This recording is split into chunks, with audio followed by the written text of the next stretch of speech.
রানাবাড়ি high স্কুলে এখানে উপস্থিত আমাদের প্রিন্সিপাল মহোদয়,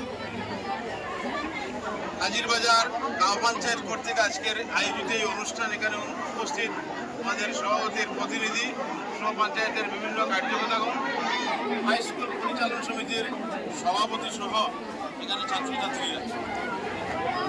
আমরা ভারতবর্ষের ৭৮তম স্বাধীনতা উৎসব উদযাপন আমরা করব। তার আগে আমাদের কেন্দ্রীয় এবং রাজ্য সরকার বিভিন্ন কার্যসূচি হাতে নিয়েছে।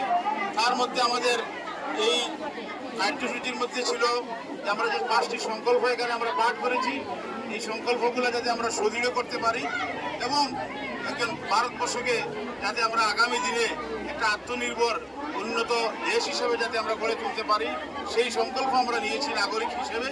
তো আমরা ভারতবর্ষের এই স্বাধীনতায় যে সমস্ত শহীদরা আত্মবলিদান দিয়েছেন, আমরা তাদেরকে আজকের দিনে শ্রদ্ধার সঙ্গে আমরা স্মরণ করি এবং আগামী 15ই আগস্ট আমরা অত্যন্ত উৎসাহ আনন্দ নিয়ে আমরা আগামী ৭৮তম স্বাধীনতা দিবস আমরা উদযাপন করব।